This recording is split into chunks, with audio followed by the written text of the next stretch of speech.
Digital climate control आ जाता है। Basically ये है तो मैनुअल ही, लेकिन इसको हम मैनुअल और डिजिटल का कॉम्बिनेशन इस तरह से कहेंगे कि इसमें वो पुराने स्टाइल की नॉब्स नहीं हैं जो कि मैनुअल तरीके से घूमती थी। ये बेसिकली इलेक्ट्रोमैग्नेटिक बटन्स हैं और यहाँ भी आपको ये बटन्स दिए गए हैं, यहाँ भी। तो बेसिकली इसका climate control completely electrically controlled है, उसके लिए आपको यहाँ पर बटन्स मिलते हैं। तो हैंड ब्रेक इसकी बहुत ही कूल है, अब तक की तमाम गाड़ियों में आने वाली हैंड ब्रेक से कूल है। इसकी स्टाइलिंग बहुत मज़े की है और इसकी पोजीशन इतनी ज़बरदस्त है कि परफेक्ट आपकी हैंड की रीच में आती है और इस तरीके से आप इसकी हैंड ब्रेक को इंगेज करेंगे। सनरूफ को हम ओपन करके आपको इसका बाहर का व्यू भी दिखा देते हैं। सो इस तरीके से वन टच ऑपरेशन के साथ इसका सनरूफ आता है और क्लोज़ करने के लिए भी आपको वन टच ऑपरेशन से ही काम लेना पड़ेगा।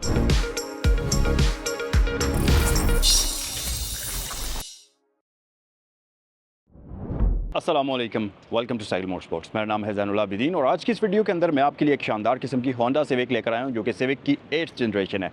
सो ये रही हमारे पास Honda Civic reborn, silver colour के अंदर ये गाड़ी यहां पर अवेलेबल है। रजिस्ट्रेशन की बात करें तो पंजाब की रजिस्टर्ड है ये गाड़ी और 2012 का ये मॉडल है और इसके साथ साथ top of the line variant वाले फीचर्स सारे इसमें आपको मिल जाते हैं, जैसा कि ऑटोमेटिक है, सनरूफ का ऑप्शन आपको इसमें मिलता है, सीट्स इसमें फैब्रिक वाली हैं। प्राइस की अगर बात करते चलें तो इस गाड़ी की आस्किंग प्राइस है 3.3 मिलियन और ये यहाँ साइकिल मोटरस्पोर्ट्स पर अवेलेबल है। अगर आपने इससे रिलेटेड कोई भी इन्फॉर्मेशन हासिल करनी है तो स्क्रीन पर दिए हुए नंबर्स पर आप कॉल कर सकते हैं जो कि हैं साइकिल मोटर्स और साइकिल मोटरस्पोर्ट्स के। तो चलें वीडियो को हम डिटेल में स्टार्ट करते हैं और सबसे पहले तो गाड़ी के फ्रंट फेस की ही बात करते हैं। एक बड़ा ही मस्कुलर किस्म की फ्रंट से ये लुक आपको प्रोवाइड करती है। ख़ास तौर पर ये जो इसके बाहर आए हुए फेंडर्स हैं इस तरफ से भी और उस तरफ से भी, ये गाड़ी को एक बड़ी ही मस्कुलर सी लुक प्रोवाइड करते हैं। लाइट्स इसकी बहुत खूबसूरत हैं, जाइगेंटिक लाइट्स इस गाड़ी के अंदर आपको मिल जाती हैं। क्रिस्टल लाइट्स मिलती हैं बट हेलोजन बल्ब के अंदर होती हैं, इसकी लो बीम और इसकी हाई बीम दोनों ही। साथ ही साथ इस गाड़ी की जो ग्रिल है ये बहुत ही स्टाइलिश है। ग्रिल के अंदर आपको यहाँ पर ओपनिंग मिलती है इसकी इंजन की वेंटिलेशन के लिए। ओवरऑल क्रोम के अंदर डिज़ाइन हुई हुई है लेकिन लुक वाइज काफ़ी खूबसूरत नज़र आती है। और अगर आप इसकी हुड देखेंगे तो ये डिज़ाइन इस तरीके से हुई हुई है कि गाड़ी के अंदर बैठकर आपको इसकी हुड दिखाई नहीं देती, क्योंकि इसका स्लोपिंग जो हुड है ये काफ़ी नीचे चला जाता है, जिसकी वजह से एक तो गाड़ी के एरोडायनामिक्स भी बेहतर होते हैं और दूसरी बात ये कि इसकी लुक्स भी काफ़ी मज़ेदार नज़र आती हैं। अच्छा, इस गाड़ी की एक और बड़ी ही कूल चीज़ है और वो है इस गाड़ी के वाइपर्स। नॉर्मली आपने देखा होगा कि आम गाड़ियों के अंदर जो वाइपर्स होते हैं वो एक ही डायरेक्शन में रोटेट करते हैं, या अगर वो उस साइड जाएंगे तो दोनों उसी साइड जाते हैं, अगर इस साइड आएंगे तो दोनों इसी साइड जाते हैं। लेकिन इस गाड़ी के वाइपर्स थोड़े से डिफरेंट हैं। इसका एक वाइपर यहाँ से उधर जाता है, दूसरा वाइपर यहाँ से इधर आता है। इसके पीछे एक प्रैक्टिकल रीज़न भी है, वो ये है कि अगर आप इस गाड़ी की विंड स्क्रीन देखें तो ये जाइगेंटिक किस्म की बहुत बड़ी विंड स्क्रीन है। नॉर्मली जो इस क्लास की गाड़ियाँ इस ज़माने में आया करती थी उनकी विंड स्क्रीन का एरिया जस्ट इतना ही होता था, जबकि इस गाड़ी में नीचे भी एक्स्ट्रा एरिया है और ऊपर भी काफ़ी एक्स्ट्रा एरिया है। तो बहुत बड़ी विंड स्क्रीन इस गाड़ी के अंदर आपको मिलती है और क्योंकि ये एक स्लोपी डिज़ाइनिंग इसकी हुई हुई है इस वजह से आपको फील नहीं होती, लेकिन इसका जो एरिया है विंड स्क्रीन का वो बहुत ज़्यादा है। अब इसको प्रॉपर तरीके से कवर करने के लिए इन्होंने वाइपर्स को इस तरीके से डिज़ाइन किया कि एक वाइपर जो है यहाँ से पूरा वहाँ वाला एरिया कवर करता है, जबकि दूसरा वाइपर यहाँ से लेकर पूरा यहाँ वाला एरिया कवर करता है। अगर ये दोनों वाइपर सिंगल साइड पर डिज़ाइन कर दिए जाते तो फिर ये जो है काफ़ी सारा पोर्शन विंड स्क्रीन का मिस कर देते, उसको क्लीनिंग ना कर पाते उसकी। तो ये एक चीज़ इसमें आपको मिलती है। अच्छा, उसके अलावा एक और बड़ी ज़बरदस्त चीज़ इस गाड़ी के अंदर आपको उस ज़माने में दे दी गई थी और वो थी डोर माउंटेड मिरर्स। आपने देखा होगा कि टोयोटा करोला की जो अभी एक्स करोला लेटेस्ट वाली आ रही है उसके भी मिरर्स पिलर माउंटेड हैं, डोर माउंटेड नहीं है, जबकि ये 2012 की गाड़ी है और इसके मिरर्स जो हैं ये आपको डोर के ऊपर माउंट करके दिए गए हैं और ये इलेक्ट्रिकली एडजस्टेबल भी हैं।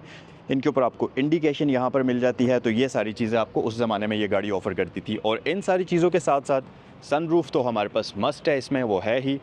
प्लस अगर आप यहाँ देखेंगे तो हमारे पास होंडा के लाइट वेट अलॉय रिम्स आते हैं और अगर मैं इसके टायर साइज़ की बात करूं तो ये है जी 195/65 और इसके रिम्स का साइज़ है 15 इंचेस। 15 इंचेस के रिम्स हैं जो कि काफ़ी अच्छे और खूबसूरत लुक्स के अंदर हैं। लेकिन सबसे मेन चीज़ है इस गाड़ी की सस्पेंशन। नॉर्मली इस क्लास की जो व्हीकल्स आती हैं उनके अंदर सस्पेंशन टॉरियन बीम वाली रियर साइड पर यूज़ की जाती है, जबकि यहाँ पर हमारे पास मल्टी लिंक सस्पेंशन आती है, जिसकी वजह से हाई स्पीड्स पर यह गाड़ी ना सिर्फ रोड के ऊपर जम कर चलती है बल्कि इसकी हैंडलिंग, कॉर्नरिंग बहुत ही शानदार किस्म की है और इस गाड़ी का जो ड्राइविंग एक्सपीरियंस है उसका कोई भी मैच नहीं है। इसी वजह से पाकिस्तान के अंदर ज़्यादातर यंगस्टर्स या वो लोग जिन्होंने गाड़ी को मॉडिफाई करना होता है, स्पोर्ट्स कार ज़्यादातर जिनको पसंद होती हैं, उन लोगों की प्रायोरिटी में सबसे पहले नंबर पर ये गाड़ी होती है कि इस गाड़ी को ख़रीद कर मॉडिफाई करना है। ये सारी चीज़ें हैं जी। उसके अलावा साइड पर अगर आप आएंगे तो बॉडी कलर डोर लैचेस इसमें आपको दिए जाते थे, यहाँ पर बैक साइड पर भी, और ऊपर आपको एक की होल का ऑप्शन भी मिलता है। और साथ ही यहाँ पर आपको इसमें इमोबिलाइज़र एंटी थेफ्ट सिस्टम का ऑप्शन भी मिलता है, जिसकी वजह से इसका इंजन भी लॉक हो जाता है। अच्छा गाइस, अगर हम गाड़ी के रियर एंड की बात करते चलें तो बैक साइड पर ये गाड़ी आपको दो जाइगेंटिक किस्म की लाइट्स एक तरफ ऑफ़र करती है और सेम दो लाइट्स उस तरफ ऑफ़र करती है, और ये इसकी आइकॉनिक लुक है बैक साइड से। ये हैलोजन बल्ब्स के अंदर आपको लाइट्स मिलती हैं, लेकिन साइज़ के लिहाज से ये काफ़ी बड़ी लाइट्स आपको ऑफ़र करती है। सिविक की ब्रांडिंग है, प्रोज़मेटिक की ब्रांडिंग आपको यहाँ पर मिल जाएगी, जो कि वही प्रोग्रेसिव शिफ्ट मैनेजमेंट सिस्टम होता है। VTI ओरियल यानी कि ये सनरूफ वाला वेरिएंट है, और ये इसके इंजन की इन्फॉर्मेशन यहाँ पर आपको मिल जाती है। अच्छा, डिग्गी को खोलने के लिए यहाँ पर आपको की होल भी मिलता है, तो मैनुअल तरीके से भी आप इसकी डिग्गी को ओपन कर सकते हैं। और इसके साथ साथ इसका जो बम्पर है ये बॉडी कलर कॉम्बिनेशन होने के साथ साथ एक और आइकॉनिक चीज़ ऑफर करता था, जो कि ड्यूल एग्जॉस्ट है। ये सिविक के अंदर ओरिजिनली कंपनी से ही फिटेड आते थे। गाइस, अगर हम इस गाड़ी के इंटीरियर की बात करते चलें तो नो डाउट कि होंडा की अभी तक जितनी भी जनरेशन की गाड़ियाँ आ चुकी हैं, इस गाड़ी का इंटीरियर खूबसूरत तरीन है उन सब में से। और वो इस तरह से कि यहाँ पर आप देखेंगे कि आपको मल्टीपल लेयर्स के अंदर इसका डैशबोर्ड प्रॉपर तरीके से डिज़ाइन हुआ हुआ मिलता है। जो इससे पिछली जनरेशन थी होंडा सिविक ईगल आइस, उससे इसका डैशबोर्ड बहुत ज़्यादा खूबसूरत है। काफ़ी वाइड, काफ़ी बड़ा डैशबोर्ड है, जिसकी फील, जिसकी लुक्स अपनी ही हैं। फीचर्स की बात अगर हम करते चलें तो ये गाड़ी आपको 3 स्पोक स्टीयरिंग व्हील ऑफ़र करती है, और मज़े की बात कि इस गाड़ी के अंदर आपको हाइड्रोलिक पावर्ड स्टीयरिंग व्हील दिया जाता है, जिसकी वजह से जो आपकी ड्राइविंग की फ़ील है, ड्राइविंग का जो एक्सपीरियंस है, उसको मज़ीद इन्हेंस करता है ये वाला स्टीयरिंग व्हील, क्योंकि ये प्रॉपर इंजन के साथ कनेक्टेड होता है, और इंजन के रिस्पॉन्स के मुताबिक इसके ड्राइविंग का जो स्टीयरिंग व्हील का ड्राइविंग रिस्पॉन्स है वो भी चेंज होता है। तो ये एक बहुत ही मज़े की फीलिंग है, जो कि आपको इलेक्ट्रिकल पावर्ड स्टीयरिंग व्हील के अंदर नहीं मिलती। प्लस ये 2 टोन कॉम्बिनेशन में डिज़ाइन हुआ हुआ है। स्टीयरिंग व्हील ओवरऑल बहुत अच्छी हालत के अंदर है, लेदर स्टिच्ड है ये, और प्रॉपर ज़बरदस्त कंडीशन के अंदर है। अच्छा, उसके अलावा मीटर की अगर बात करते चलें तो इसका मीटर बहुत ही खूबसूरत है, और ये 2 डिफरेंट लेयर्स के अंदर डिज़ाइन हुआ हुआ है। एक आपको यहाँ नीचे वाला एरिया मिलेगा, और एक इसका ये ऊपर वाला एरिया है। नीचे वाला जो एरिया है, इसके अंदर आपका रेव काउंटर आ जाता है। 8000 RPM तक आप इस गाड़ी को रेव कर सकते हैं, और उसके नीचे माइलेज हैं 1,49,396 किलोमीटर्स ये गाड़ी चली हुई है। और उसके अलावा यहाँ आपको गियर पोजीशन इंडिकेटर मिल जाता है, और साथ ही साथ seat belt warning light, hand brake की लाइट, और ये नीचे बैटरी वगैरह का साइन आपको इस तरफ मिलता है, और ऑयल का जो प्रेशर लेवल है उसकी इन्फॉर्मेशन यहाँ आपको मिलती है।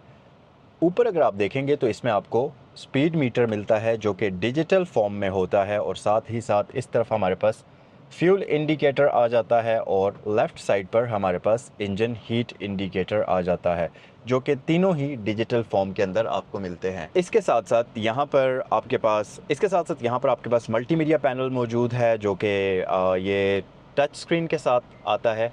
तो आप यहाँ से भी इसके डिफरेंट मेन्यूज़ को स्क्रॉल कर सकते हैं। मेन मेन्यू में अगर आप आएंगे तो ये कुछ इस तरह का आपको नज़र आएगा।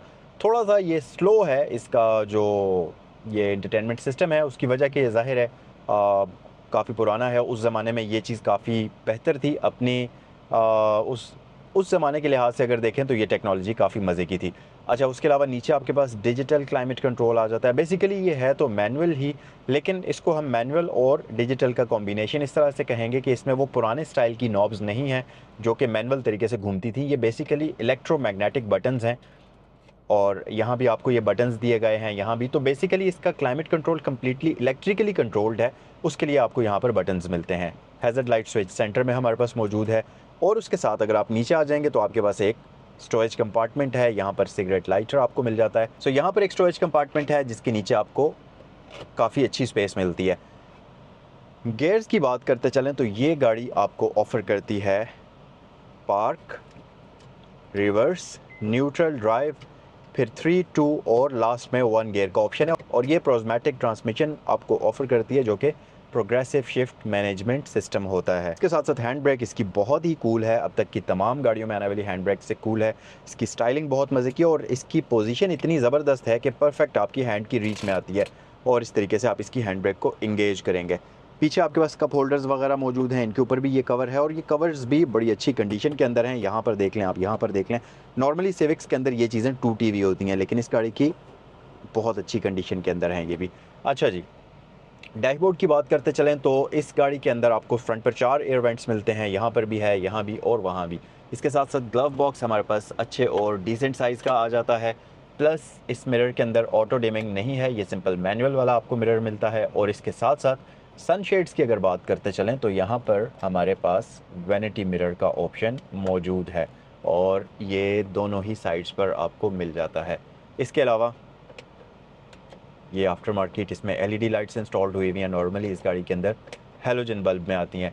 सनरूफ को हम ओपन करके आपको इसका बाहर का व्यू भी दिखा देते हैं। सो इस तरीके से वन टच ऑपरेशन के साथ इसका सनरूफ आता है और क्लोज़ करने के लिए भी आपको वन टच ऑपरेशन से ही काम लेना पड़ेगा। इसके साथ साथ अगर आपने टिल्ट करना है तो आप इस बटन को पुश करेंगे तो ये टिल्ट हो जाएगा और इसी तरह से ये ओपन और क्लोज भी होगा। सीट्स की अगर बात करें तो इस गाड़ी की सीट्स आपको लेदर में नज़र आ रही होंगी, बट ये सीट्स इसमें आफ्टर मार्केट इंस्टॉल्ड हुई हुई हैं। ओरिजिनली इस गाड़ी की जो सीट्स हैं ये फैब्रिक के अंदर आती हैं। जैसा कि आप इसके डोर पैनल्स के ऊपर अगर फैब्रिक लगा हुआ देखें तो बिल्कुल सेम उसी तरह का फैब्रिक आपको इसकी सीट्स के ऊपर भी मिलता है, उसी मटेरियल में सीट्स आती हैं। बट यहाँ पर after market seat covers installed हैं तो ये चीज़ भी आपको इसमें बाद में नहीं करनी पड़ेगी। सो ये जो आर्म रेस्ट है इसका अगर आप फैब्रिक देखें तो बिल्कुल सेम इसी तरह का फैब्रिक इसकी सीट्स का भी होता है। उसके अलावा यहाँ पर आपके पास जो है अच्छी खासी स्टोरेज स्पेस आ जाती है।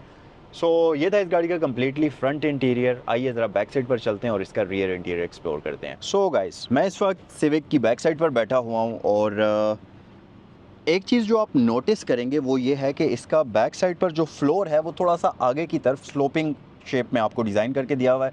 या आई डोंट नो, मुझे ऐसा फील हो रहा है, लेकिन बहरहाल ये काफ़ी मज़ेदार और काफ़ी कंफर्टेबल किस्म की सिटिंग पोजीशन बना रहा है। और एक और चीज़ भी है कि इसकी जो पिछली सीट्स हैं ये फ्रंट वाली सीट्स से थोड़ी सी ज़्यादा हाइट पर हैं और जो बैक साइड पर पैसेंजर इसमें बैठता है उसको ऐसा लगता है कि वो फ्रंट वाले पैसेंजर से थोड़ा सा ऊंचा बैठा हुआ होता है, जैसे कि नॉर्मली बसेस के अंदर होता है। आपने देखा होगा कि ड्राइवर काफ़ी नीचे बैठा होता है, पैसेंजर्स थोड़ा सा हाइट पे बैठे हुए होते हैं और पैसेंजर्स का व्यू बिल्कुल भी ब्लॉक नहीं हो रहा होता। सेम केस इस गाड़ी के साथ भी है। पिछली सीट्स फ्रंट वाली सीट्स से काफ़ी हाइटेड हैं, ऊपर करके डिज़ाइन की गई हैं, जिसकी वजह से जो आपका व्यूइंग एंगल है वो हेडरेस्ट भी ब्लॉक नहीं करती, तो आपको बिल्कुल भी क्लस्ट्रोफोबिक बैक साइड पर इसमें बैठकर फील नहीं होता। अच्छा गुड व्यू आपको मिलता है फ्रंट साइड पर, तो ये एक बहुत ही मज़े की चीज़ है। सीट्स कंफर्ट की बात करें तो ये सुपर कंफी सीट्स हैं। लेग स्पेस आपके पास ओके है। हेड स्पेस थोड़ा सा प्रॉब्लम हो सकता है। हेड स्पेस अगर आप बहुत ज़्यादा हाइटेड हैं तो फिर शायद आपका सर इसके रूफ़ को टच करे। उसकी वजह यही है कि इसकी सीट्स थोड़ी सी हाइटेड डिज़ाइन की हुई हैं और ये बाय डिज़ाइन ऐसे ही आता है। तो अगर आप 6 फुट के करीब हैं फिर आपका सर ऊपर टच हो सकता है। मेरा तो अभी बिल्कुल नहीं हो रहा, मैं कंफर्टेबल बैठा हूँ। यहाँ पर एक थोड़ा सा आपको हल्का सा एक हम्प भी मिलता है जिसके अंदर आपका जो ये सर रखने का एरिया है ये आ जाता है। तो उसके अलावा यहाँ पर हमारे पास लाइट्स मौजूद हैं। इस तरफ एक और लाइट भी मौजूद है और सेंटर में भी एक लाइट मौजूद है। सो मज़ीद अगर हम एक्सप्लोर करें तो आर्म रेस्ट है। अब क्योंकि ये लेदर कवर्स लगे हुए हैं, यहाँ पर कप होल्डर भी आपके पास मौजूद हैं, लेकिन लेदर कवर होने की वजह से आप उन तक एक्सेस आपको नहीं मिल सकेगा। बहरहाल सीट्स काफ़ी कंफर्टेबल हैं, ज़बरदस्त किस्म की कंडीशन है इंटीरियर की। आइए ज़रा आप गाड़ी का इंजन बे देखते हैं। ये है इस गाड़ी का 1.8 litre iVTEC inline 4 cylinder engine, non turbocharge होता है और होंडा iVTEC की ब्रांडिंग आपको यहाँ पर मिल जाएगी। इंजन बे की ओवरऑल कंडीशन बहुत अच्छी है। यहाँ पर प्रॉपर आपको ये प्रोटेक्शन वगैरह मिल जाती है जो कि इसकी रेडिएटर कोर स्पोर्ट की होती है। तो इंजन बे की ओवरऑल लुक्स काफ़ी इन्हेंस हो जाती हैं इसकी वजह से। ओवरऑल इसकी लुक्स आप देख सकते हैं और बाकी इन्फॉर्मेशन आप स्क्रीन पर भी इसकी देख सकते होंगे। ये था आज का review Honda civic 8th generation reborn 2012 model का। अगर आप इस गाड़ी को ख़रीदना चाहें या इससे रिलेटेड कोई भी इन्फॉर्मेशन हासिल करना चाहें तो स्क्रीन पर आपको सैगल मोटर्स के नंबर्स दिए हुए हैं जिन पर आप कॉल कर सकते हैं। सो ये था आज का रिव्यू। आई होप कि ये वीडियो आपको पसंद आई होगी। नेक्स्ट वीडियो में आपसे मिलते हैं। अस्सलाम वालेकुम।